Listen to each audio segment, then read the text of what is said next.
So amazingly, at the last chance qualifier in Paradise last week, 4 out of 4 qualifying decks were Elves. This is of course the Big Elf Chameleon Colossus. All 4 qualifying players ran 3 copies main and 1 on the sideboard. So this set of victories was some combination of incredibly surprising and not surprising.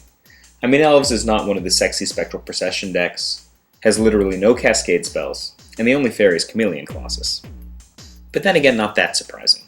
Elves won the Standard Pro Tour last year, and was a high finisher at the World Championships. Like fairies, Elves continues to ride the bonus value of Lorwyn Linears, being a tribal strategy. The Elves tribe starts at 1 mana with Llanowar Elves.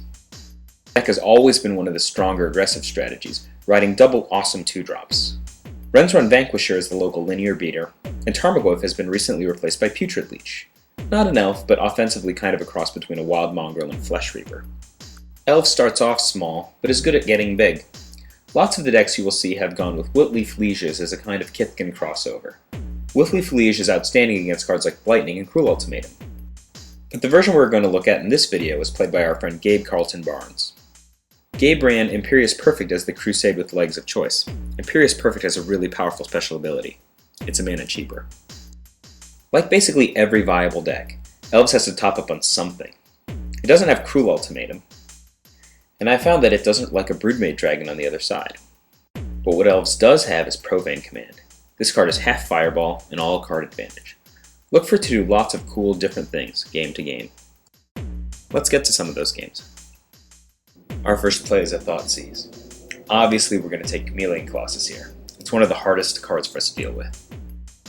Rampant Growth tells us what deck we're playing against, Jund. And the typical Jund threat, Kitchen Finks. We're going to answer with Civic Wayfinder. You know, free swamp.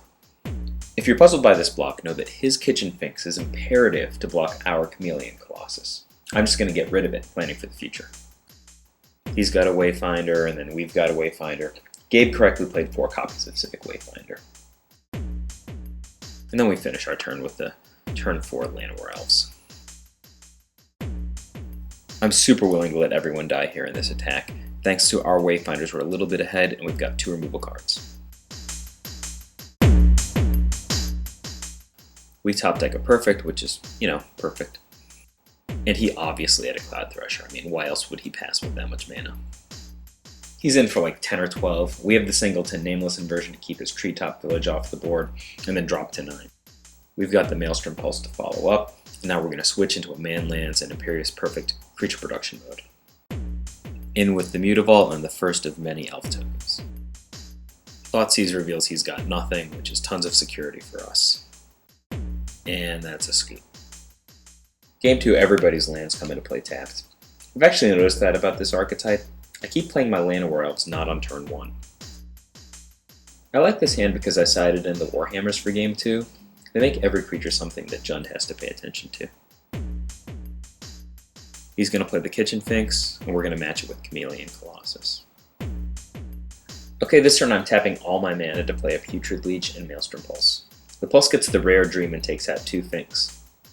Maybe I should have attacked first, because I can't actually attack after tapping for fear of a double block. Awkward. In a sec he's going to Pulse right back to take out our Putrid Leech. This is a good attack here. Even Llanowar Elves gets to attack. With his Kitchen Finks 2-1, there's no good block. Not even Lavalanche or Violent Ultimatum can get him out of double Colossus. He concedes on about 23. So, we went from tokens to Cascade to fairies, and now it looks like Elves.